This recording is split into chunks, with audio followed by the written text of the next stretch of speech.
From hilarious background antics to ominous foreshadowing to secretly rather grim cameos, George Lucas and co. were clearly hell-bent on stuffing as much as they could into every single frame, but with so many eye-catching duels, Easter eggs, and nods all trying to grab your attention here, it was only natural for a few fascinating details to get lost in the shuffle. Not for much longer though, because I am Gareth, this is What Culture Star Wars, and here are 8 hidden facts you never knew about Star Wars Episode 3 Revenge of the Sith. Number 8. R2-D2's background shenanigans. George Lucas and the brilliant visual effects team behind Episode 3 Revenge of the Sith evidently had a blast throwing in a number of cheeky background interactions during some of the movie's more action-packed moments. And the first of these that will be looked at in this list involves everyone's favorite astromech making a silly battle droid's day a little bit worse. As Anakin Skywalker and Obi-Wan Kenobi pick off a few of those panicking clankers during the opening invisible hand sequence, keep a close eye on R2-D2 not long after General Grievous fled the crashing cruiser. With the visual of Anakin and Obi-Wan slicing through useless droids likely being the thing you're focusing on here, it's easy to overlook R2 hilariously tripping up a B-1 battle droid on the bridge. It's a quick bit of computer-generated slapstick comedy, but once you catch the little beat, it is difficult to get through this sequence without letting out a chuckle at good old R2 doing his part to fend off the overwhelmed mechanical grunts. That's not the only amusing chunk of droid comedy squeezed into the background of this CGI stuffed ride though. Number 7. The secret clone disrespect towards droids. Before we go any further, this video is brought to you by Surfshark. Using a VPN like Surfshark is a bit like wearing pants. All the important stuff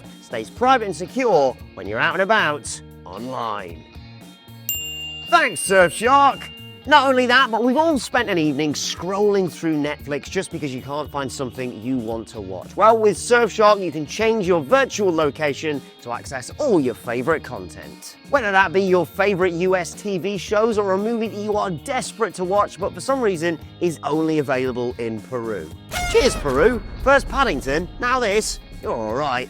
Plus, you can minimize buffering and lag with fast, reliable connections and enjoy seamless streaming with unlimited bandwidth for all users. They also offer over 3,200 different servers in over 100 locations. I mean, there is no way you could guess them all. I adore all their different locations. I mean, for Surfshark, I Uzbekistan. Are you finished? Yeah, let's go.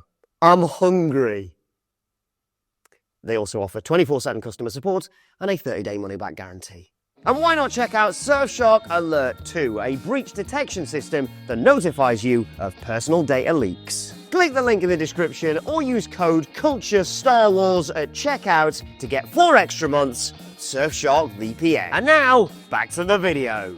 Right as General Grievous makes his escape again, look at the bottom left of the frame when Obi-Wan Kenobi is calling his lizard ride to chase him. One of the many fully digital clones can be seen unleashing one hell of a rifle backhand on a downed droid, sweeping it to one side like it was nothing. The entire Utapau chapter of the story is a gift that keeps on giving if you love this sort of background silliness, with this being the same location that memorably saw 2 excited droids share a funny moment, as their boss Grievous ignited his lightsabers to take on Kenobi before he eventually sped away from the scene. Number 6. His fate will be the same as ours was actually foreshadowing. Back to the opening section and to an intriguing moment that goes down just after Anakin Skywalker obeyed Chancellor Palpatine when he told him to do it. When the latter throws another order at his future apprentice, Anakin chooses to ignore it, however. Palpatine told him to leave and knocked out Obi-Wan behind, or the pair of them would not make it off the ship alive. And how did Skywalker respond to this? By letting Sheev know that his fate will be the same as ours, before carrying Kenobi to safety. In the moment, this likely felt like little more than Anakin stubbornly refusing to leave his master behind. But the more you think about it, you start to realize that this was actually some secret Lucas foreshadowing. You see, all 3 of these men do indeed share the same fate in the end, not just in these opening moments, but later down the road. After surviving the cruiser crash and the Empire eventually rising post-Order 66, Obi-Wan Kenobi, Emperor Palpatine, and Darth Vader all die on the Death Star. Sure, they technically perished on different versions of the giant space station, but a Death Star is a Death Star, right? Number 5, George Lucas killed his own son? Need another reminder of why Episode 3, Revenge of the Sith, is the undisputed darkest prequel movie? Well, look no further than the fact that George Lucas decided to kill his own baby boy in it. Moments after showing up to fight off some clone troopers ordering Bail Organa to get away from the Jedi Temple in the wake of Order 66 being given, Lucas's adopted son was brutally slaughtered by 501st troops in front of the devastated senator. It's already a properly horrific beat, but it becomes even more shocking once you realize the director actually decided to secretly put his own lad at the center of the barbaric murder scene. Still, getting to wave a lightsaber around in full Jedi gear must have been quite an experience for the kid, even if it did end with him being suddenly dispatched by the one-time allies of the Jedi.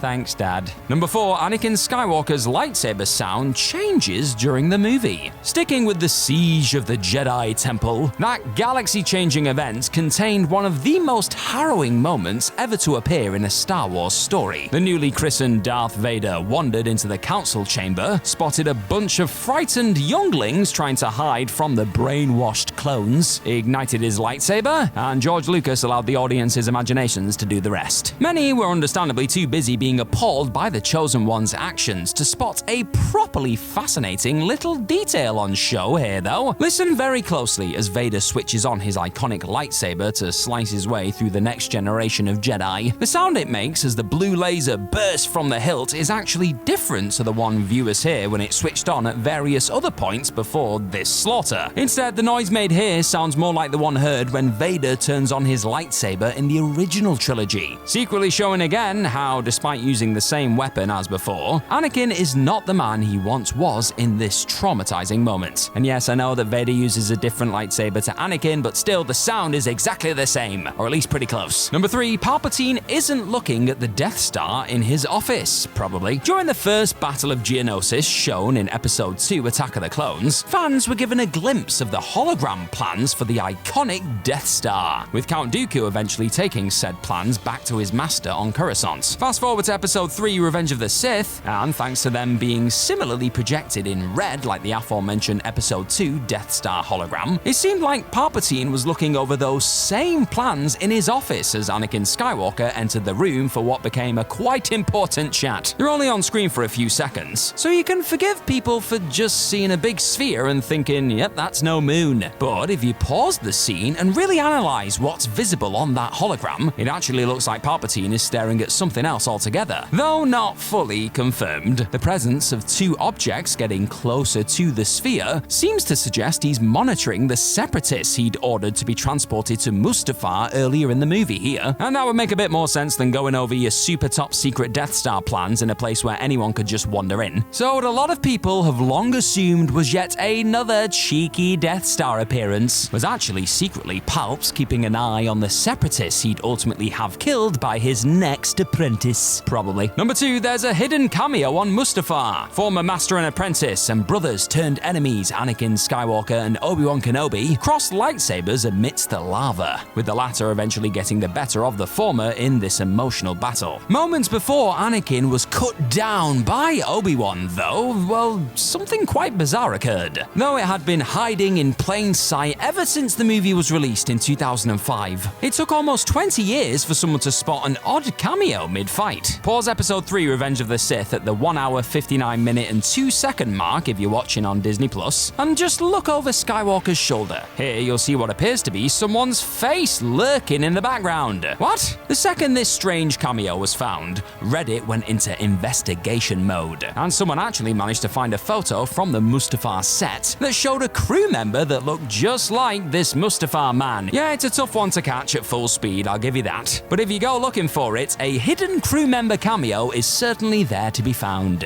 And number 1, Padme and Anakin's Rebel and Empire logo nods. There are some who may class this final entry as a bit of a reach, but it's the sort of possible hidden detail that feels just too good to ignore. Who will ever forget Padme's iconic line when Palpatine announced the creation of the Empire? The large object found on the back of her head as Liberty died with thunderous applause looked incredibly incredibly similar to the Starbird logo boasted by many a rebel later down the road, no? I think it did. And when Skywalker/Vader is agonizingly put into his suit at the end of the film, there's a shot of him on the operating table that puts him right at the center of what looks like a giant version of the Imperial crest. Sure, they could just be coincidences, but it's much more fun to live in a world where Lucas secretly planted a few nods to two of the most recognizable symbols in all of Star Wars in scenes involving two characters that were vital to the group's creations. And that's the world I'm living in.